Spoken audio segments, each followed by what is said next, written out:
Hey, it's Jess back with another Misfit Makers Besties tutorial, and today we are doing the geode over vinyl. I can't wait to get started. Make sure you hit that like and subscribe button and leave us a comment down below. We upload every Wednesday and Friday. Also, check out our Facebook group, Misfit Makers, and if you want to take your business to the next level, check out our mentorship group, Misfit Makers Besties. All right, besties, today I'm starting out with this gorgeous vinyl from Peachy Olive. It caught my eye right away. It's something about the floral pattern I was obsessed with. I also have a 24-ounce plump from the Tipsy Magnolia. Now we are going to loosely measure our vinyl, and I'm going to do that by just wrapping my vinyl around my tumbler, and where it meets, give yourself a little bit of extra room, and we're just going to mark a little line on the back of our vinyl. We're going to do that the same at the bottom. Make sure that you leave yourself a little bit of wiggle room, so in case your measurements are off, that you don't cut it too short. Then I'm going to take my scrapbook cutter. You can purchase one on Amazon or Hobby Lobby, and we're just going to trim this up.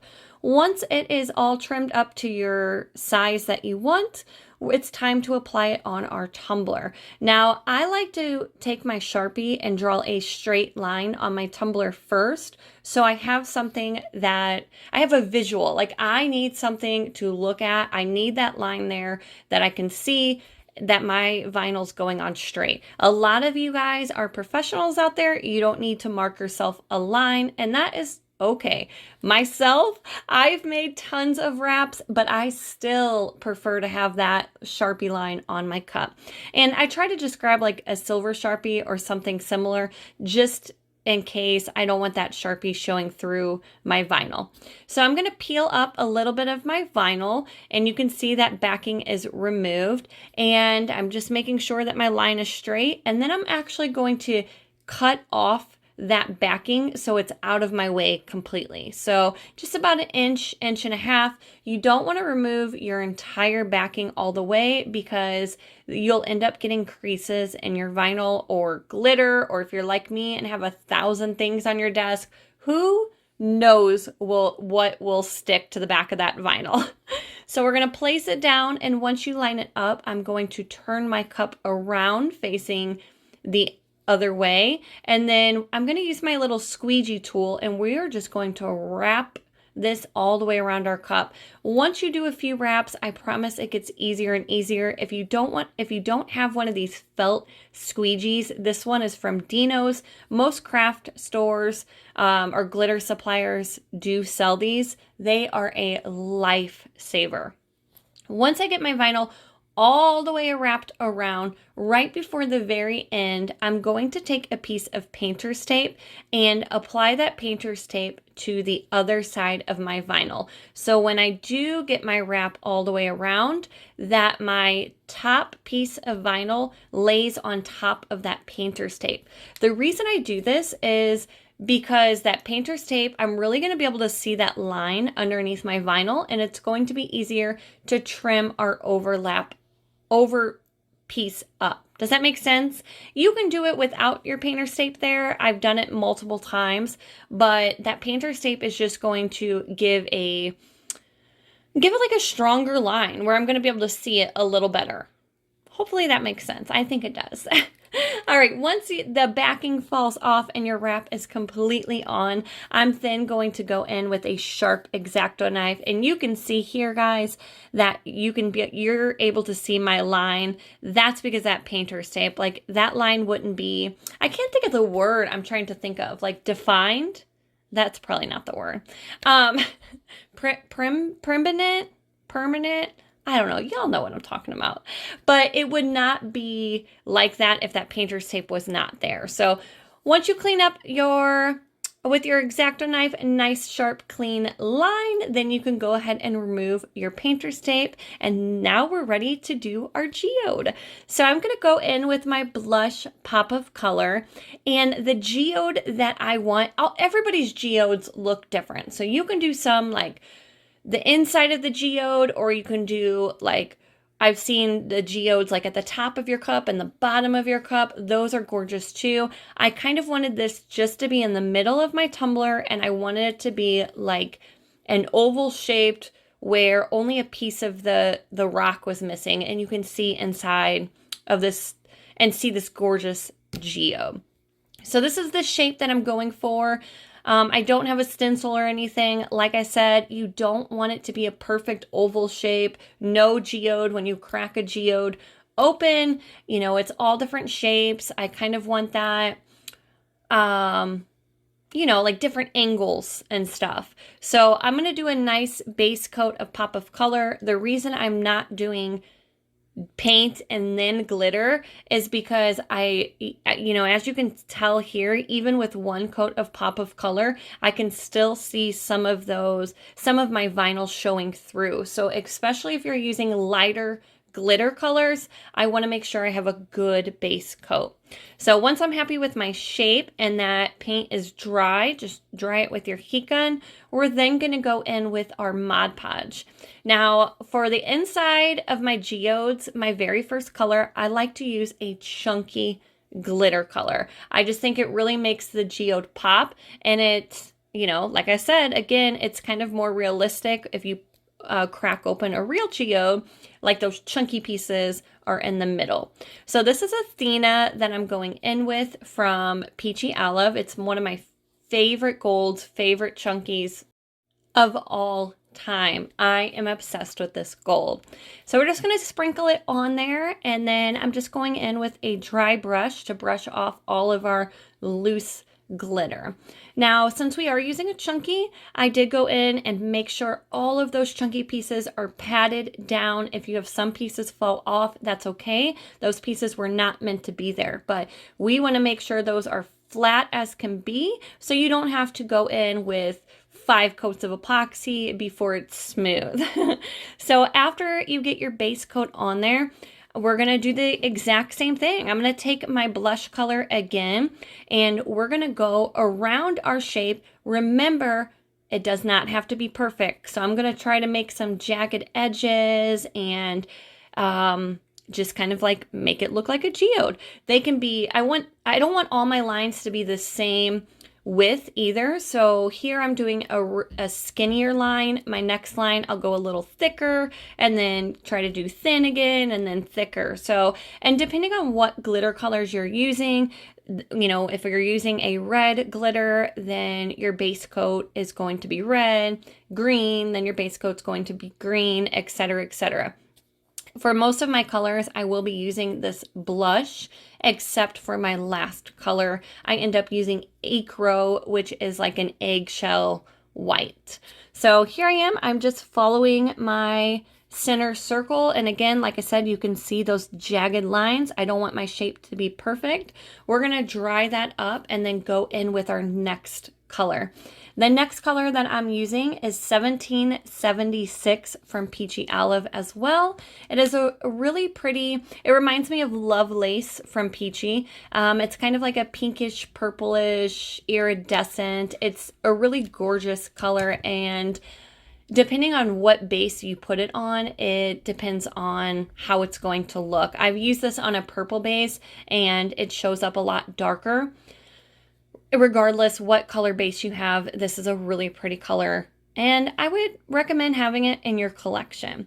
So after this dries, again, we're just going in with our Mod Podge and a smaller paintbrush this time and doing the same thing. Now with your geodes, you can use as many colors as you'd like. I usually end up using about 3 colors, but if you want to do 4 colors, 5 colors, if you want to alternate the same 2 colors, it's up to you. Just remember, again, I know I'm going to repeat myself, but all geodes look different and they're all gorgeous. So just go with it. We've done tons of geodes, and we've actually done a geode tutorial over in the Besties group last year, but we did it differently. So if you're a Bestie member, you probably remember we cut out our vinyl in the geode shapes, and we added our vinyl first, and then we went in and added our glitter sections.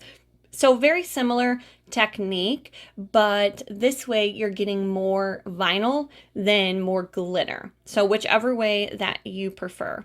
The next color I'm going in with is Hopeless Romantic. I've been on a kick with this one. I've actually used Hopeless Romantic in my last 2 tutorials as well. It is just a really pretty color. And again, we're going to do this with all of our colors, and we're going to just take it out as far as you'd like. After Hopeless Romantic, I want to make sure that I dry this up really good because the last color I'm going in with is Nookie, which is my white. I wanted the outside of my geode to be a lighter color. So with Nookie as my base coat, I went in with Ecro, which is another pop of color. I didn't want to do a pure white base because with all the colors of the vinyl, it's more of like the tans and, you know, the neutral colors. So I thought this Ecro, I thought Nookie on top of this Ecro would just look really, really pretty. And oh boy, does it ever. So this is Ecro, and then you guys will see Nookie on top of it in a second. But as soon as I added this one, I was like, oh, okay, these colors I'm in love with. And I'm making this for a friend of mine, and this color palette is right up her alley. So I hope she loves it. I won't give it away because I want her to receive it before I say who it is, but I hope you love it.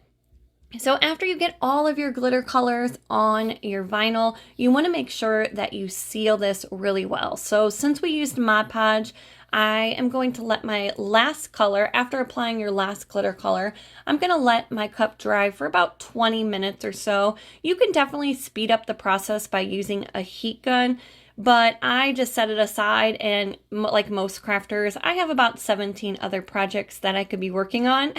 So I just came back to it later. But we're going to go in and seal all of our glitter. So you can use clear spray sealer if you want, but with having this design with most of it being vinyl, I don't want to risk that clear spray sealer dripping down my vinyl. So I'm going to go in with Mod Podge and seal one glitter section at a time. I know it's tedious, but I promise Mod Podge is a really good sealer, guys. And once you use it, your glitter is not going to shift anywhere.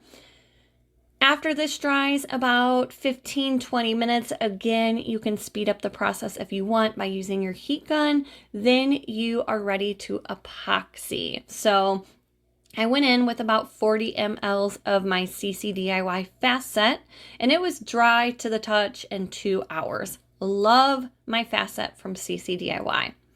Oh, she is so pretty. You guys can get a sneak peek of our San Diego cup right there turning as well. I'll see you besties this weekend. I'm so excited.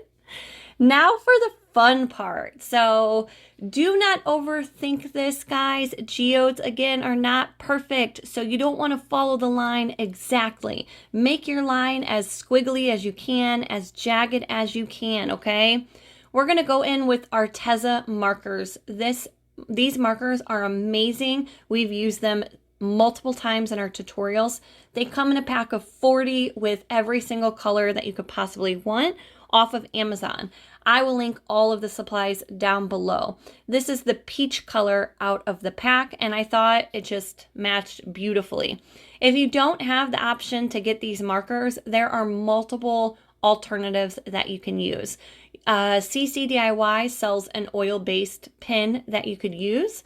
Hobby Lobby and Michaels also have the same option, the oil-based pens. They don't have as many colors, but I know they have like black, silver, and gold. Another alternative is Sharpies. I've used Sharpies a lot. The only downside with Sharpies is I feel like the felt tip gets ruined a lot quicker. So I don't know, like I just feel like I was going through a lot of Sharpies when I was using them, and I felt like there was more ink in the Sharpie pen, but after a while, something with that felt pen on that epoxy just was messing it up. So I'd say invest in the Arteza markers. You will probably use them more often than you think. So I've sped up this process a little bit, but you can kind of see the technique that I'm doing. Also, after you do your squiggly line, if you want to go back over it to make your marker line darker, you can. Just make sure that first line is like dry. If you try to go over it while the marker line is still wet, then you'll actually just remove the paint. I'm then going to go in with white and do a white line. So I like to alternate my colors. You can just use one paint pen, one color for the entire thing, or you can use multiple colors. But I really liked the way this white and peach looked with the colors that I chose.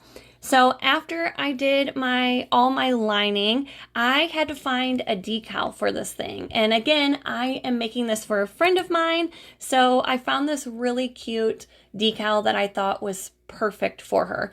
It says, "Empowered women empower women." And again, when you find out who this is for, I think it is very suiting for her. So yeah, again, I hope you love it. But this decal is off of Etsy, and the name of her shop, I'm trying to think of it. I will link her shop down below. But she has several of these like just empowering women decals. So check her out. Also, I wanted to add a glitter butt, so I'm going in with Mistletoe from Peachy Olive. And if you've never done a glittered butt, we have a full tutorial on how to do this, so go check it out. But I've already painted my base, and now I'm just dumping my glitter and my epoxy mixture at the bottom. You want to make sure that you don't add too much because it will overflow. And I didn't want to cover up that painted rim. I wanted the painted rim exposed, and I just wanted my epoxy in the center. Again, if you add too much, your butt will bubble too, and it won't sit evenly on your table. So less is more. I thought this color was gorgeous with this cup. Just a little touch of green is what I wanted to add.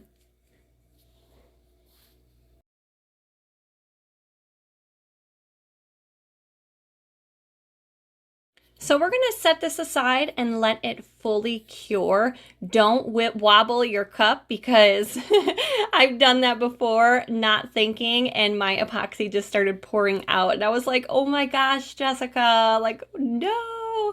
Also, you're going to want to torch those bubbles at the bottom, so keep an eye on it for a few minutes. And I usually torch it, wait a couple minutes, torch it again, and then you should be good. The vinyl for this decal that I was telling you guys about is from Vinyl Fun for Everyone, and it's the metallic rose. Now, usually I do an offset with my decals, but I really wanted this to kind of be subtle and not too bold, since this cup was more elegant and kind of, you know, delicate. I don't know. Why are words? My word bank has ran out today, so I apologize.